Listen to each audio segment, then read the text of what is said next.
Salut Antoine, comment vas-tu ? Ça va très bien. On se dit joli dimanche, il fait un peu moche. Ce joli dimanche ensoleillé. On est bien placé quand même ici. On est très content de te recevoir au micro du Job Show. C'est gentil. Et avant de commencer, est-ce que tu peux te présenter rapidement, s'il te plaît ? Je m'appelle Antoine Marvier et je suis associé dans un fonds de private equity à Paris. Ok, trop intéressant. On avait déjà interviewé César en private equity, mais spécialisé dans l'immobilier. Aujourd'hui, on a une autre facette du private equity qu'on a hâte de découvrir avec Antoine. Et du coup, avant d'arriver dans ce fonds, est-ce que tu peux nous parler un peu de ton parcours, de tes études et comment t'es arrivé chez Elevation ? Alors, très rapidement, sur le côté diplôme, j'ai un parcours assez classique parce que j'ai fait une école d'ingénieur et après, via la voie des admissions parallèles, j'ai fait une grande école de commerce, j'ai fait l'ESSEC. Par contre, pour ce qui est des expériences professionnelles, j'ai un parcours très atypique, je pense, par rapport à la plupart des gens qui font des private equity. Parce que moi, j'ai monté une entreprise avec mon meilleur ami lorsque j'étais en école.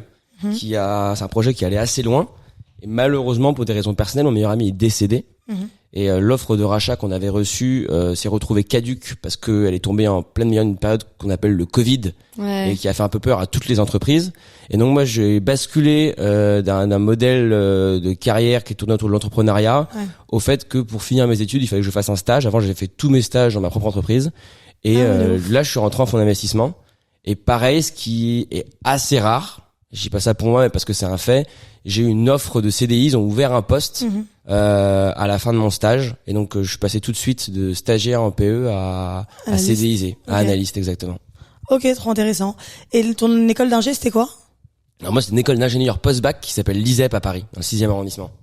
Ok, elle est bien, tu la conseilles ? Bien sûr, je la conseille, c'est un vrai petit génie. Et du coup, ok, admission parallèle et sec. Et est-ce que tu peux nous parler un peu du processus de recrutement si tu t'en souviens chez Elevation ? Alors je pense que le processus de recrutement il va quand même beaucoup dépendre du fonds et de la taille du fonds et moi je vois que le fonds a beaucoup grossi depuis le jour où je suis arrivé donc les processus de recrutement ont pas mal évolué. Après ça reste assez classique, c'était plusieurs tours de recrutement moi que j'avais fait uniquement mais pareil j'ai eu un process un peu spécial vu que j'ai eu un process de recrutement en stage.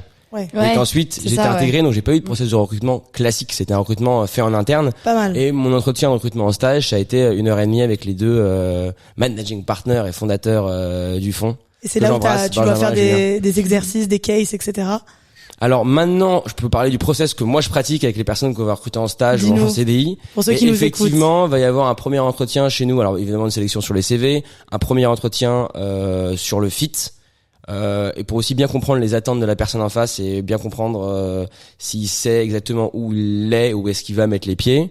Ensuite, on va souvent faire un entretien qui va comporter des questions techniques et potentiellement un petit case sur une boîte qu'on a en portefeuille. Évidemment, les questions classiques, mais c'est vrai pour sentir si la personne est intéressée, les boîtes qui l'intéressent moins, un petit case study, quelques questions techniques. Et ensuite, il y a un deuxième tour qui va être assez open parce que ça va être un deuxième tour mix de fit et de questions techniques en fonction de la façon dont on perçoit la personne, de ce qu'on a envie de creuser. Si on sent que la personne, c'est une machine de guerre, mais qu'on sait pas exactement la façon dont ça va fitter, je pense que le second entretien sera plus sur du fit et en toute logique réciproquement.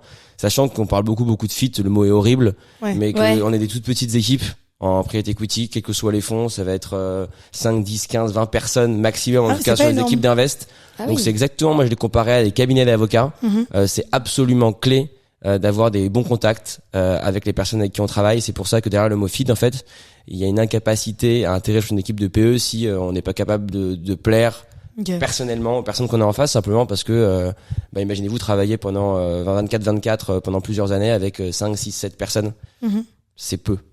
C'est marrant parce que souvent du coup on a cette image de la finance très chiffre, mais en fait il y a un côté relationnel hyper important. Il y a un côté relationnel hyper important, il y a aussi un côté très intéressant de gap des âges. C'est-à-dire que pareil, je ferai une comparaison par rapport aux conseillers en stratégie. Conseillers en stratégie, je passe sur le top 3 par exemple, on va rentrer sur des assez grosses promotions de personnes qui ont le même âge et qui ont un peu vécu la même aventure que vous.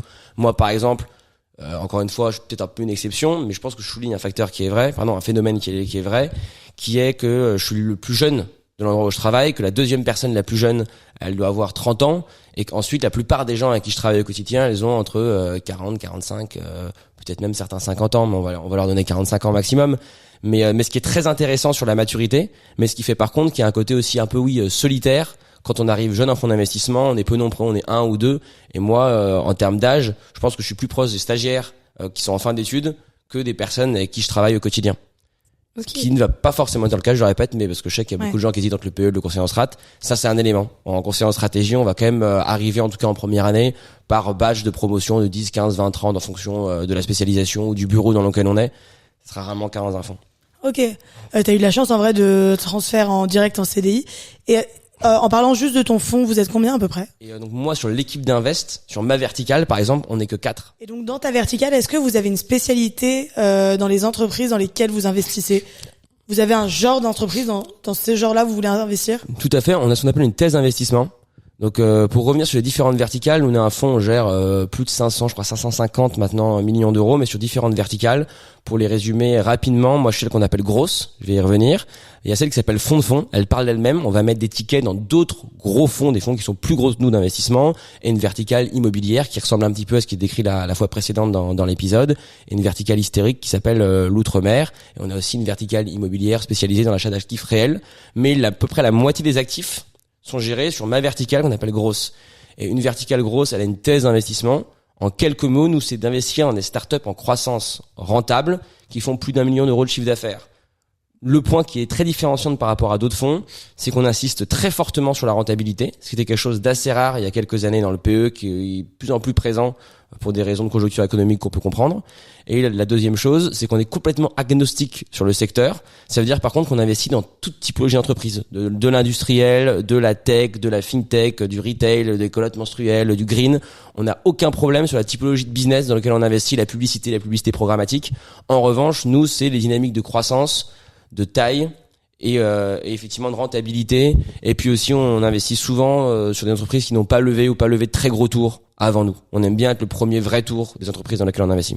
Enfin, vu qu'il y a tellement de milieux différents et que vous pouvez investir dans n'importe quelle boîte, tu parlais typiquement de green tech et de l'autre côté des culottes menstruelles par exemple, vous avez pas d'expertise dans chacun de ces domaines-là. Donc ça vous dérange pas vous d'investir dans des domaines où vous avez pas forcément... C'est une excellente question parce que je pense que ça répond peut-être au centre du podcast. C'est la richesse de ce métier. C'est vraiment l'intérêt de ce métier et l'intérêt, je pense aussi de la verticale que j'ai dans ce métier-là, c'est justement la capacité à aller toucher à des entreprises, des secteurs qui n'ont rien à voir. Et finalement, la capacité de jugement qu'on a de se dire est-ce qu'on est un bon, un mauvais investisseur, c'est de se dire est-ce qu'on est capable d'avoir un jugement qui est à peu près avisé. Hein, forcément, on ouvre quand même parfois, mais voire peut-être même beaucoup. Mais alors le jugement le plus avisé possible sur des secteurs qui n'ont rien à voir avec des entrepreneurs aussi qui sont extrêmement différents, des histoires qui sont extrêmement différentes. Et justement, être capable d'analyser des choses qui n'ont rien à voir, c'est le principe du métier. Et aussi capable, ensuite, qu'on investit, d'accompagner des entreprises qui n'ont rien à voir. C'est la valeur ajoutée qu'on est censé apporter. Mais effectivement, c'est là que se fait la force du métier. C'est pas qu'un métier de finance, il va y avoir l'analyse financière. Mais c'est de l'analyse financière appliquée à des situations extrêmement différentes. Et aussi quelque chose qui est assez intéressant, c'est qu'on va observer des comparables. On va avoir deux secteurs de boîtes qui n'ont rien à voir dans l'activité des dirigeants. Pourtant, on se rend compte que les dynamiques financières qui vont les amener à un point A à un point B sont extrêmement similaires. Et ça, c'est cette richesse de connaissances qu'on a. On reçoit plus de 700 dossiers, nous, par an, uniquement de lead entrants pour faire 3 à 5 investissements maximum. Et donc du coup, c'est énormément d'informations qu'on doit traiter assez rapidement. Mais par contre, à force, on observe beaucoup de similitudes. Et du coup, ça, c'est une vraie expertise que nous, on a un recul sur des dizaines, des centaines de boîtes de domaines similaires ou qui ne sont pas similaires de prime abord, mais pourtant la façon dont elles fonctionnent et dont elles gagnent de l'argent ont les mêmes ressorts. Ok, c'est hyper intéressant. Toi, t'es spécialisé dans la partie growth excusez-moi, en anglais, growth dans ta boîte. Et qu'est-ce que ça veut dire exactement? Enfin, je veux dire, quel est ton rôle et tes missions principales? Alors mon métier, il va se scinder pour moi en 3 parties. La partie qu'on va appeler invest. Concrètement, on nous confie de l'argent, il faut l'investir. Le but, c'est de faire la plus-value maximale. Donc, il faut bien choisir les entreprises. Concrètement, ça va du moment où on reçoit un dossier, on se dit, est-ce qu'on fait un premier rendez-vous? Est-ce que quand je fais un premier rendez-vous avec les entrepreneurs, est-ce que j'ai envie de creuser derrière? Donc, c'est aussi faire une demande d'informations précises, autant d'ordre général que technique, que technologique, que évidemment financière. Ensuite, nous, c'est continuer ces échanges avec les entrepreneurs et souvent, les dossiers qui nous viennent sont intermédiés par une banque d'affaires. Je pense que c'est un troisième métier que les gens connaissent beaucoup. On a parlé de conseiller en strat rapidement. C'est le fameux M&A. C'est-à-dire qu'en fait, ces dossiers-là, ils sont préparés par, ça va de petites boutiques à de très grosses entreprises qui font du M&A et qui vont finalement préparer le dossier et accompagner l'entrepreneur dans son opération financière. Donc nous, c'est cet échange tripartite entre nous, l'entrepreneur et l'acteur M&A, pour ensuite décider est-ce qu'on va remettre une offre. Donc là, tout ce travail-là, il va aboutir à une note d'investissement qui va aller en comité d'investissement, où des personnes vont voter. C'est mon travail finalement de construire cette note, d'avoir une conviction extrêmement forte sur quelques boîtes de temps en temps. Ensuite, le comité décide de se positionner, en général à une certaine valorisation avec certaines considérations vis-à-vis du pacte d'associés. Et le dernier point que je souligne, c'est un métier dans lequel il y a énormément de juridique. Ça, c'est le point que j'ai découvert et qui est aussi très intéressant, mais auquel on s'attend pas du tout. Je dirais que 30% de la phase d'invest est liée à des négociations sur le plan juridique, parce qu'en fait, il y a l'équivalent de ce que j'appelle un contrat de mariage qui va vous lier avec l'entrepreneur et la boîte, ce qu'on appelle un pacte d'associés. C'est exactement, d'une certaine manière, comme un contrat de mariage. Et en fait, les règles qui sont présentes au sein de ce contrat sont absolument clés, et elles nécessitent, j'ai trouvé moi en tout cas qui ne venait pas du monde du droit ou du monde juridique, pas mal de compétences juridiques ou de négociations juridiques, ou en tout cas pareil, rentre ensuite au moment où on fait l'offre, toute une négociation avec les avocats, nos avocats, leurs avocats et nous qui font un travail de négociation et de relecture aussi, sur le plan juridique, pour négocier ce fameux pacte d'associés et potentiellement d'autres choses, un plan de BSPCE ou que sais-je. Chaque entreprise et chaque opération a des spécificités précises. Ensuite, l'offre est acceptée, on investit l'argent, et ben là, c'est ce qu'on avait écrit dans le pacte d'associés, on va avoir une place dans ce qu'on appelle un conseil de surveillance, mais enfin c'est une forme de place au board, ce qu'on dirait de manière générale, et qui va permettre d'avoir une forme de rôle de contrôle sur le papier, potentiellement des droits de veto, certaines décisions, mais souvent protecteurs, surtout chez nous. C'est surtout un rôle d'accompagnement de l'entrepreneur. Je vais vous prendre un exemple. L'entreprise dans laquelle on a investi croît, c'est génial. Elle veut faire une croissance externe, c'est-à-dire racheter une autre entreprise. On peut avoir un rôle d'accompagnement très fort, structurant sur une opération comme celle-ci, ou sur des décisions juridiques, ou beaucoup d'autres choses qui régissent la vie de l'entreprise. Donc derrière, on a un rôle d'accompagnement de l'entrepreneur. Puis la troisième phase, c'est ce qu'on appelle une phase de désinvestissement. Concrètement, c'est très simple, c'est quand, à qui et comment on vend la boîte et on optimise la vente. Et là, c'est intéressant, on se retrouve dans un processus où c'est nous qui allons chercher typiquement une banque d'affaires, potentiellement M&A, pour voir comment on présente le dossier, à qui on pense c'est le plus intéressant de le présenter, se mettre en accord avec les dirigeants tout en respectant nous l'horizon d'investissement, parce qu'on nous a confié de l'argent, il faut bien un jour qu'on le rende quand même. Donc il faut effectivement à un moment céder les participations qu'on a en portefeuille. Ok, et toi tu gères tout ça? Enfin, tu gères parce que t'es pas tout seul, mais on est où est-ce que t'es positionné? On est 4 et on a une trentaine de participations en portefeuille et on a tous des places au board de ces différentes entreprises en fonction de l'historicité de quand on est arrivé. On a plus ou moins, et moi il y a un certain nombre de boîtes dans lesquelles je suis moi-même au board en tant que board member ayant le droit de vote. Et tu représentes ta boîte? Je représente mon fonds d'investissement et je viens défendre les intérêts des souscripteurs du fonds, mais oui, c'est moi qui vais avec une possibilité de droit de vote, j'ai une vraie place de membre, de board member, pardon. Ouais, mais il va jusqu'à où ton droit de veto? Alors parce ça, que pour vous le coup, êtes actionnaire minoritaire? On est actionnaire minoritaire. Oui, c'est un très très bon point qu'on n'a pas souligné dès le début parce que moi c'était naturel, mais c'est très vrai. Nous, on est un fonds qui investit de manière minoritaire en equity. Et oui, pour revenir, alors ça c'est des points que je peux pas détailler précisément parce que justement ça vient des négociations, mais sur des décisions structurantes. Je vais dire n'importe quoi, le fait que le dirigeant puisse pas considérer que là je suis payé 1, demain je multiplie mon salaire par 200. Je prends un exemple très trivial, mais c'est pour donner que les droits de veto qu'on a vont souvent être assez défensifs. Nous dans notre cas, ça va dépendre d'ailleurs de tous les fonds. Encore une fois, c'est un contrat de mariage. Avec chacune des entreprises, on a des contrats qui peuvent être parfois légèrement différents, des règles qui vont régir notre vie en commun, notre vie commune, notre vie en commun qui est assez différent. Mais par contre, oui, il y a certaines décisions sur lesquelles on a un droit de veto, d'autres sur lesquelles on a un droit de regard. Et ensuite, concrètement, moi, oui, je travaille du coup sur la phase de pré-invest. Je vais présenter une note, je vais ensuite négocier mon offre et ma valorisation. Je vais travailler sur le pacte juridique avec les avocats, closer le deal. Et quand il est closé, avoir ce rôle d'accompagnement. Et ensuite, au cours de l'accompagnement, avoir ce rôle de décision sur le désinvestissement. Donc oui, moi, mon travail dès maintenant, parce que ça fait 1 an et demi, et d'être présent sur l'ensemble de ces phases. C'est trop bien, ouais. C'est hyper complet, tu vois ton travail vraiment du début à la fin, quoi. Ouais, vraiment. Oui. Jusqu'à la revente de la boîte. Alors, il y a un point quand même que je tiens à souligner qui peut être frustrant dans ce métier, potentiellement, c'est que c'est du temps long. C'est-à-dire que là, on présente ça, on se dit on achète, on papote et puis on revend. En fait, c'est des temps de conservation de participation qui en général vont être de 5 à 7 ans, parfois moins. Mais donc en réalité, moi j'ai déjà investi, alors je peux pas dire de bêtises, j'ai participé, j'ai fait mon travail quoi, entre 5 et 10 entreprises. Je pense que si je compte ce que j'avais fait là en stage, étant donné que je suis resté, je dois en faire 10 et ça commence à représenter quand même cumulé un peu d'argent. Je suis au board pareil de 5 ou 6 entreprises aujourd'hui. En revanche, j'ai pas encore participé entièrement à des invests, et encore les désinvests qu'on peut regarder, sur lesquels je peux avoir une opinion, ça reste des entreprises que je n'ai pas connues au moment de l'investissement. Parce que c'est des entreprises dans lesquelles, en général, on a investi il y a 4, 5, 6, 7 ans. Après, ce qui est intéressant, c'est de je voir le bouclerai résultat. là-dessus.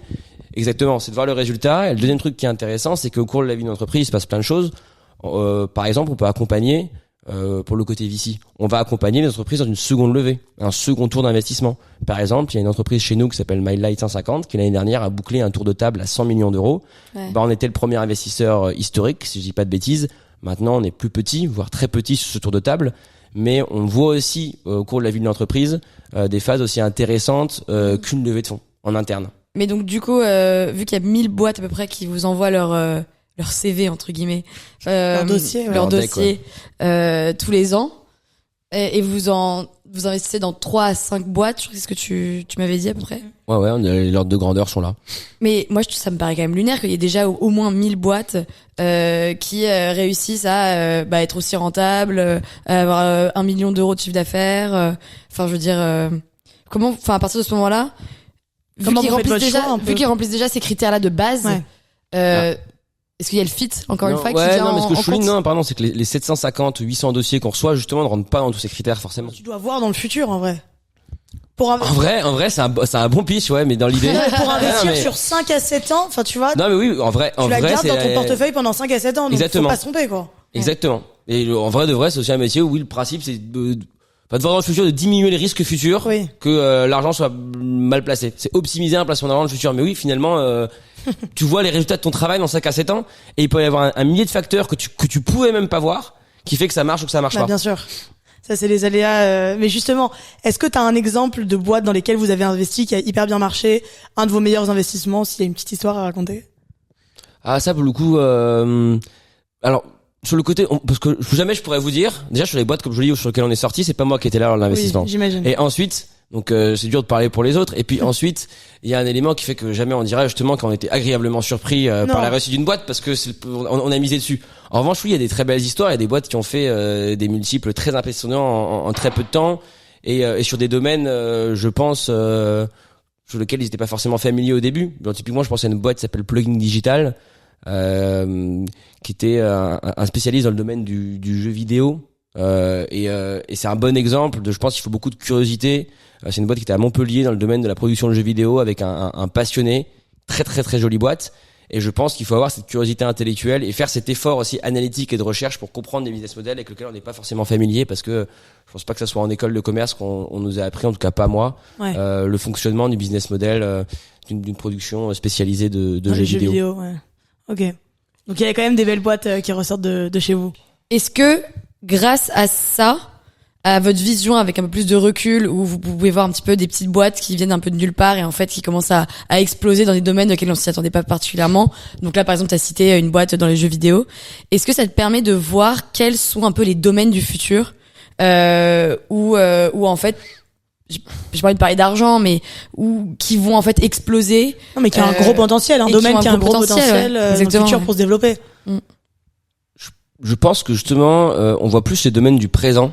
Ok. Et en tout cas, encore une fois, sur la branche d'investissement dans laquelle je suis, pour la simple et bonne raison que par la thèse d'investissement qu'on a, on va rentrer dans des entreprises qui sont déjà aujourd'hui fonctionnelles. Et enfin, la plupart des très très belles boîtes qu'on voit, même qu'on voit dans des beaucoup plus gros fonds, en général, je le dis, ne réinventent pas la roue. Et d'ailleurs, nous, c'est des boîtes qu'on voit assez peu, qui vont aller voir des beaucoup plus gros fonds sur des modèles potentiellement un peu différents de LBO majoritaires. Ça va être énormément de très gros industriels sur des marchés de niche qu'on connaît pas, mais des choses dont on se sert peut-être tous les jours. Et moi, si j'ai un truc que j'ai retenu, c'est que il y a beaucoup de très belles boîtes qui, en faisant juste très bien quelque chose sur un marché qu'on connaît tous, en fait, s'en sortent extrêmement bien. Que ça soit dans le logiciel, dans le software, la fintech, le RH, etc.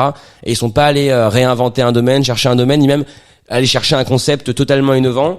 Et il y a beaucoup d'entrepreneurs d'ailleurs qui sont des anciens qui ont fait 5-10 ans dans un domaine spécifique et qui ont remarqué une petite erreur à corriger et qui la corrigent, et en la corrigeant, ils prennent un marché, ils prennent des parts, ils créent de très jolies boîtes, des très belles histoires et qui sont rentables. Donc finalement, dans les boîtes que je vois, il y en a beaucoup qui marchent sans vraiment avoir sans aller me chercher à réinventer la roue. Ok, donc attends, ça c'est hyper intéressant. Donc si jamais demain on veut monter une start-up, vaut mieux monter une start-up dans un domaine hyper niche, où on est vraiment expert dans ce domaine-là en particulier. Je sais pas, par exemple, les plantes, tu vois. Ouais, mais genre dans les orchidées en particulier, tu vois. Plutôt que toutes les plantes. Non, mais ok, un exemple. Ouais. Il y a pas de vérité absolue du tout. Hein. Par contre, tu me dis ouais, moi je sais qu'en fait il y a un problème sur le transport, sur la ligne entre la Chine et la France, sur le conditionnement dans les conteneurs d'une typologie d'orchidées. Et je sais que moi, je peux créer un porte-conteneur spécialisé pour les orchidées et que les vendeurs d'orchidées mondiaux savent pertinemment qu'ils perdent 3% de leur production, qu'ils en perdront plus que 1. Et du coup, ce conteneur spécialisé, il a un coût d'entrée, mais je sais que je peux le revendre avec des marges extrêmement importantes. Ouais. Là, je te dirais que tu dois avoir un bon business. C'est noté. Et justement, je penserai à des trucs. On parlait au domaine du futur. Si on parle de toi, personnellement, toi, où est-ce que tu te verrais dans 5 ans? Alors c'est assez large, mais ouais, c'est une question un peu compliquée parce que déjà moi je me voyais pas forcément faire du private equity et j'en suis là, je me pas faire une école d'ingénieur, je suis ingénieur, pas faire une école de commerce et je fais une école de commerce. De la même manière, moi en parallèle de ce que je fais au sein de mon fonds, j'ai monté une association qui s'appelle Les Ombres et qui accompagne les enfants de l'ASE. Alors les enfants de l'ASE, ce sont les enfants de la DAS. C'est-à-dire qu'on a juste changé de nom, mais c'est les 400 000 enfants qui font l'objet d'une mesure de placement sur la demande majoritairement d'un juge pour enfants parce qu'ils ont été victimes de maltraitance ou de violence dans leur cellule familiale. La moitié de ces enfants-là d'ailleurs sont placés en foyer, en famille d'accueil. Et les résultats de ce système sont pas forcément excellents, pour pas dire parfois terribles. Un quart des SDF sont passés par l'aide sociale à l'enfance, 40% des SDF de moins de 40 ans. Enfin, en tout cas, c'est dans ces ordres de grandeur là. Et à partir de là, donc on a créé une association qui a beaucoup grossi pour les accompagner, les aider dans leur insertion académique, professionnelle, numérique, mais finalement à ne pas se retrouver à la rue et puis avoir un travail et des vies dignes et des vies cool et des vies normales. C'est des gens complètement normaux qui ont juste un peu moins de chance et qui sont parfois accompagnés par un système qui manque un peu de moyens. Voilà, mais du coup c'est aussi un super projet qui prend beaucoup de temps. C'est une route que tu peux suivre aussi en parallèle de ton taf. Ouais.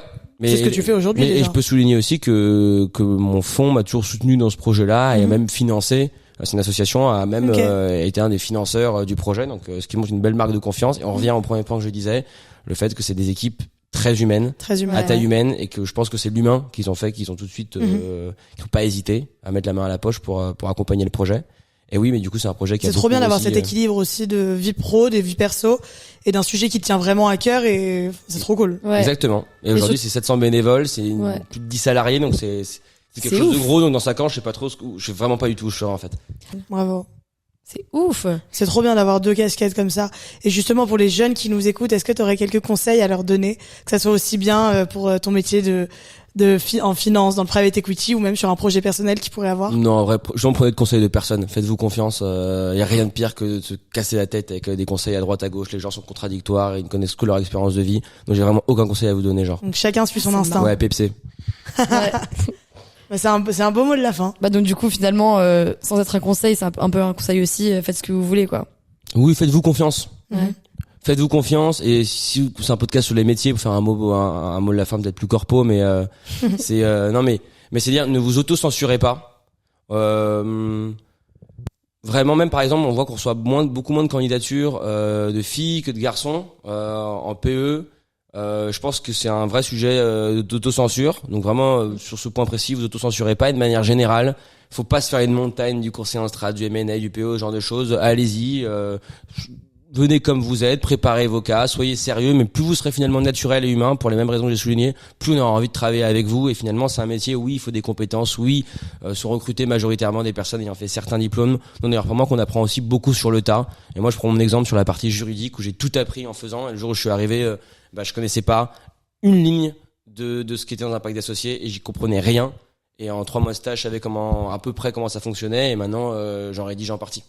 C'est ouf. C'est ouf. Bravo. En tout cas, bravo pour cette belle évolution.